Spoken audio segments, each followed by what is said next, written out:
लेके चलते हैं आपको राजस्थान विधानसभा, जहां पर कार्यवाही जारी है। करना चाहूंगा उत्तर आ गया कि राजस्थान उच्च न्यायालय के निर्णय का परीक्षण करवाने के बाद परीक्षण करने के बाद आप जितना जल्दी संभव हो सकेगा हम इस भर्ती को पूरी करने का प्रयास करेंगे। ठीक है, धन्यवाद। माननीय मंत्री महोदय। माननीय अध्यक्ष महोदय, वर्ष 2022 में जयपुर, बीकानेर, भरतपुर, अजमेर, कोटा एवं सीकर में आयुर्वेद एवं योग व नेचुरोपैथी के एकीकृत महाविद्यालय तथा उदयपुर व जोधपुर में योग व नेचुरोपैथी के महाविद्यालय। वर्ष 2022 और 23 में तारानगर, चूरू में आयुर्वेद महाविद्यालय खोला गया।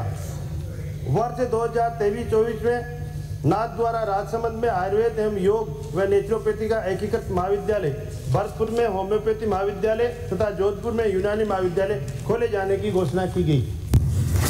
माननीय अध्यक्ष महोदय, मैं आपके माध्यम से मंत्री महोदय से पूछना चाहूंगी कि इन महाविद्यालयों की प्रगति की अभी भी इसमें कोई सूची नहीं है। इसमें भूमि आवंटन कहाँ हुई, भवन के निर्माण की क्या स्थिति है और प्रत्येक सत्र में कितने बच्चे पढ़ने आ रहे हैं, कितने विद्यार्थी एडमिशन ले रहे हैं और जो पद हैं उनकी स्थिति के बारे में विवरण दें। अध्यक्ष महोदय, इसमें जो खोले गए हैं इनको 2 साल पूरे नहीं हुए हैं और इनको क्या एक 50 बेड के हॉस्पिटल में संबंध किया जाता है, वो पूरा कार्यकाल नहीं हुआ। उनका होते ही ये चालू हो जाएंगे और इनकी प्रगति निर्माण कार्य की 2 में चल रही है और आप वाले में अभी बजट आने के बाद शुरू जाएगा।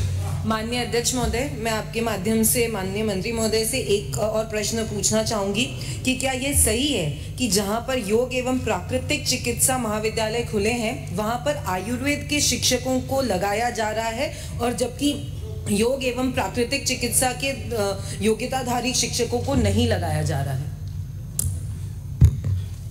जहाँ पर ये अस्पताल खुले गए हैं वहाँ पे योगा के, नेचुरोपैथी के और आयुर्वेदिक के तीनों रिक्त भरे जाते हैं।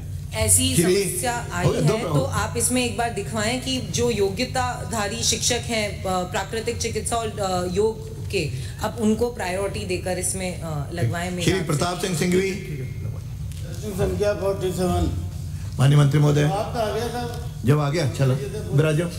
एक तो मंत्री जी आपको धन्यवाद, मुख्यमंत्री जी को और उप मुख्यमंत्री जी को धन्यवाद। माइक चालू करो, माइक माइक तो ऑन कर दो भाई। आपने सिंचाई में छबड़ा का ध्यान रखा। मैं कछावन पेयजल कछावन का जो एनीकट मंजूर किया उसके लिए मैं आपको स्पेशली धन्यवाद देता हूँ। साथ ही निवेदन करना चाहूँगा कि कछावन जो पेयजल योजना है ये 2018 में स्वीकृत हुई थी और उसके बाद ये निरस्त कर दी गई 3/9/2021 में कांग्रेस सरकार के समय। इसकी लागत थी 21 करोड़ रुपए और इससे 16 गांव और 3 ढाणी पेयजल उनको इस योजना से पेयजल मिलता। तो एक तो मेरा ये आपसे निवेदन है कि इसको बंद करने के क्या कारण रहे। अब आपने कहा है कि इनको परवन सिंचाई परियोजना या परवन डैम से पेयजल स्कीम बनी है वो 3-4 हज़ार करोड़ की, उससे हम इसको जोड़ेंगे। मेरा कहने का अभिप्राय ये है कि परवन डैम बनने में ही अभी काफ़ी समय लगेगा। कब तो पेयजल की लाइनें खींचेगी और कब वो पानी वहाँ गाँव तक पहुँचेगा। बिल्कुल ट्रेल पे गाँव में किशनगंज शाहबाद से और अटरू प्रॉपर से लगे हुए गाँव हैं, इसलिए आप इस योजना को तो अलग से मंजूर करें। इसलिए करें कि इसमें आपने एनीकट तो दे ही दिया, पीएचईडी का पैसा भी कम खर्च होगा, खाली लाइन डालनी है तो खाली लाइन डालनी है। और जो ये आपने जो 2021 में जिसको बताया कि 2021 में हमने स्वीकृति जारी कर दी है उससे परवन डैम से, तो मेरा कहने का मतलब ये है कि 2021 के पहले तो प्रश्न पूछिए। माननीय सदस्य प्रश्न पूछिए, भाषण नहीं करना अभी। 1 मिनट था। 2018 में ये सैंक्शन हुई, 21 में निरस्त हुई, इसको चालू कर दो, इतना ही निवेदन है। और आपने जो सिंचाई में पैसा दिया उसके लिए मुख्यमंत्री जी का, उप मुख्यमंत्री जी का, आपका बहुत बहुत धन्यवाद। माननीय मंत्री महोदय कुछ कहेंगे? माननीय अध्यक्ष महोदय, मैं आपके माध्यम से छाबड़ा से आने वाले वरिष्ठ विधायक महोदय को बताना चाहता हूँ कि इस योजना में 16 ग्राम माननीय मंत्री महोदय परवन कारण मंत्रिपरिषद समिति द्वारा ले गए निर्णय के क्रम में वित्त समिति की 761वीं बैठक दिनांक 26/11/2019 द्वारा उक्त योजना की स्वीकृति निरस्त की गई थी, जिसका विवरण प्रविष्ट वेब पर संकलन है, इनको भिजवा दिया। दूसरा, योजना की निविदा वर्तमान में प्रक्रियाधीन है एवं पैकेज 4 जिसमें उक्त 16 ग्राम सम्मिलित हैं के फ्री क्वालिफिकेशन बिड दिनांक 25/6/2024 को निर्णित करते हुए उनके प्रश्न का उत्तर दीजिए। प्रक्रियाधीन है। योजना के कार्यादेश जारी करने के उपरांत 20 माह में योजना को प्रभावी समस्त कार्य पूर्ण कर पेयजल उपलब्ध कराया जाना लक्षित है। माननीय सदस्य कोई पूछना है? ये था कि इसको अलग से सैंक्शन करके इसका काम चालू करवाएं जितना जल्दी। श्रीमती इंदिरा हो गया। माननीय आपका स्थगित हुआ, आपका प्रश्न अभी स्थगित हुआ है, बाद में लगाएंगे। हाँ। लेकिन हम सरकार की इतनी बड़ी क्या मजबूरी होगी? यमुना जल का बहुत बड़ा एमओयू था, इसका उत्तर नहीं दिया, प्रश्न स्थगित है, जवाब नहीं देना चाहिए और आपसे स्थगित किया। प्रश्न चिन्ह नहीं होता माननीय सदस्य, प्रश्न व्यवस्था पे प्रश्न चिन्ह नहीं होता। अंकित नहीं बैठे, आप पूछे। प्रश्न संख्या 840। माननीय मंत्री महोदय। माननीय अध्यक्ष महोदय, प्रश्न का खंड 1 विभाग द्वारा संचालित योजना। मेरे पास माननीय अध्यक्ष मोदी मेरे पास जवाब आ गया है और आप चाहे तो मैं पूछ लूं, क्योंकि कल भी जवाब में पूरा हो गया और यहाँ भी अत्याचार हो रहा है महिलाओं पर, तो जवाब नहीं देने दे रहे मंत्रियों को। तो आप अगर जवाब दिलवाओ मंत्री जी से तो मैं पूछूं। प्रश्न पूछोगे, जवाब देना उनका है। क्योंकि कल नहीं दिलवाया ना आपने। कल दिलवाया था। ये आसन की व्यवस्था पे नहीं कह सकती हैं, हटा दीजिए। एक मेरा निवेदन था, माननीय अध्यक्ष महोदय, ये आसन की व्यवस्था पे प्रश्न न करें। एक सेकंड, आप एक माननीय अध्यक्ष महोदय, थोड़ा सा ये गलत आ गया। मैं यहाँ पर महिला अत्याचार हो रहा है, मेरा कृपया इस पे रिकॉर्ड पे नहीं आवे। चलिए माननीय मंत्री हो गया। माननीय अध्यक्ष महोदय, मैं आपके माध्यम से ये पूछना चाहूंगी मंत्री महोदय से कि विदेश में पढ़ने वाले, जो खंड 2 में मैंने सवाल पूछा है, विदेश में पढ़ने जो जा रहे हैं बच्चे, उनके लिए जो यूनिवर्सिटी तय की गई, चयन की गई है, उसके अंदर वो कितनी यूनिवर्सिटी है और कौन कौन से चिकित्सा की, इंजीनियरिंग की, सामान्य जो हैं अलग अलग, वो कितनी है और उनके जो मापदंड है वो क्या है, और इसके अलावा उनमें कोई काट-छाट की गई है क्या अभी कुछ दिन पहले, जो कि विद्यार्थियों को जिससे नुकसान होगा? मैं ये पूछना चाहती हूँ मंत्री महोदय से। माननीय मंत्री महोदय। माननीय अध्यक्ष महोदय,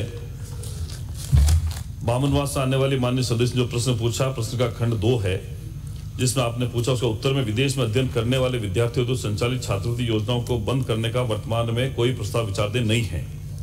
अब माननीय सदस्य जो पूछा मैं उसका उत्तर आपसे निवेदन करता हूं। माननीय अध्यक्ष महोदय, वैसे तो ये सवाल हायर एजुकेशन से संबंधित, लेकिन फिर भी मैं आपके सवाल का जवाब देता हूं। पूर्व में ये इस योजना का नाम राजीव गांधी स्कॉलरशिप योजना था। हमारी सरकार बनने के बाद में हमने इसका नाम स्वामी विवेकानंद के नाम पे रखा। पहले इसमें लगभग 500 के करीब जो थे, उसमें प्रावधान था 500 के करीब जो हैं विदेश में हमारे छात्र जो हैं पढ़ने के लिए जाएंगे कोचिंग के लिए। मेरा माननीय अध्यक्ष महोदय निवेदन, राजस्थान के सरकारी कॉलेजों में 8 लाख से ज्यादा के करीब विद्यार्थी अध्ययनरत हैं आज की तारीख में, और जिन 500 के बारे में मैं निवेदन करना चाहता हूं, उसके बाद में हमने 300 इसलिए किया क्यों जिन 500 बच्चों का बजट होता है वो राजस्थान की कॉलेज में पढ़ने वाले 8 लाख बच्चों से ज्यादा का बजट होता है। तो क्या आप ये तय करिए कि राजस्थान की कॉलेजों में जो 8 लाख बच्चे पढ़ते हैं उनका भविष्य भी सुधारना जरूरी है, सिर्फ उन 500 बच्चों का? तो इसलिए बजट के मामले अगर हम लोग देखें तो 8 लाख का जो बजट है उसके बराबर 300 बच्चों का जो बजट है, इसलिए हमने इसमें थोड़ा संशोधन किया है और आने वाले समय में मेरिट के आधार पर यह तय होता है कि किन बच्चों को हम लोग भेजेंगे। दूसरा माननीय अध्यक्ष महोदय, इस स्कॉलरशिप योजना के अंदर आम गरीब व्यक्ति राजस्थान का नहीं पहुंच पाता है। बड़े रसूखदार व्यक्ति जो होते हैं वो जो रसूखदार व्यक्ति होते हैं वो अपने बच्चों को विदेश में भेजते हैं। आज आपकी विधानसभा का कोई व्यक्ति जो है, कोई छात्र है, वो पढ़ने के लिए उस स्तर पर नहीं पहुंच पाता क्योंकि उनके पास में अप्रोच नहीं होती है। मैं माननीय अध्यक्ष महोदय आपसे निवेदन करता हूं, ये जो योजना है ये साथ में उन 8 लाख बच्चों के भविष्य को भी ध्यान में रखते हुए चला नहीं जाना चाहिए, क्योंकि उनका पूरा बजट इन 300 बच्चों के बजट के बराबर होता है। आप ही बताएं कि 8 लाख बच्चों के भविष्य को अंधकार में डाल सकते हैं हम लोग का? क्या इन 300 बच्चों को विदेश भेजने के नाम पर क्या कोई गांव का गरीब व्यक्ति जो है अपने बेटे को विदेश में भेज सकता है क्या पढ़ाई के नाम पर? नहीं भेज सकता है। इसलिए मैं चाहता हूं कि इस योजना को और संशोधित करना चाहिए और राजस्थान के 8 लाख विद्यार्थियों के बच्चों के भविष्य के साथ जोड़ा जाना चाहिए। माननीय अध्यक्ष महोदय, मैंने पिछले सवाल में ही एक सवाल और पूछा था कि कौन से ऐसे विश्वविद्यालय हैं जिनको आपने सेलेक्ट और किया और कुछ को काटा, जिनकी रैंकिंग कम है उनको सिलेक्शन कर लिया है और बाकी जो अच्छी रैंकिंग वाले उनको काट दिया है। ऐसा प्रकरण अगर है तो आप सदन को बताएं। और दूसरा एक और पॉइंट है मेरा राजस्थान के बारे में कि राजस्थान में पिछले 5 सालों के अंदर छात्रवृत्तियां बहुत सारे बच्चों को नहीं मिल पाई, बहुत सारी पेंडेंसी चल रही है, तो केंद्र सरकार की तरफ से पैसा नहीं आया। क्या पिछले 5 साल जिस तरीके से चला क्या अभी भी इसी प्रकार चलेगा या आप कंटिन्यू बनाएंगे उसको? माननीय अध्यक्ष महोदय, मैं आपके माध्यम से माननीय सदस्य का अवगत कराना चाहता हूं कि स्कॉलरशिप की योजना है वो मैंने सारी आपको उत्तर में दे दी है। वैसे पूरा बंडल मेरे पास पड़ा, आपको उपलब्ध करवा दूंगा। विशेष रूप से आपने पूछा एसटी का।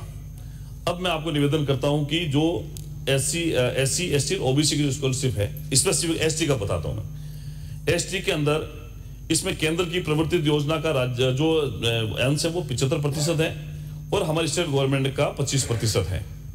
अब आप बताइए कि हमारी सरकार को बने हुए 6 महीने हुए। इससे पहले जब आपकी सरकार थी, आपने इससे पहले जो बच्चों की एसटी की स्कॉलरशिप बकाया थी उसमें ऐसा कोई प्रयास नहीं किया सेंट्रल से पैसे लाने का। अब हम ये बता रहे हैं कि वर्ष 2023-24 में संभावित आवेदन जो हमारे पास थे उसमें 401.39 करोड़ रुपए एवं इससे पहले के बकाये जो थे 257.42 करोड़ रुपए की कुल राशि समेत 658.81 करोड़ रुपए के प्रस्ताव जनजातीय कार्य मंत्रालय भारत सरकार को प्रेषित किए गए थे, जिसमें से हमने 220 करोड़ रुपए अभी तक प्राप्त कर लिए हैं। वो हमारे छात्रों के खाते में हमने दे दिए हैं और ये जो 257 करोड़ रुपए थे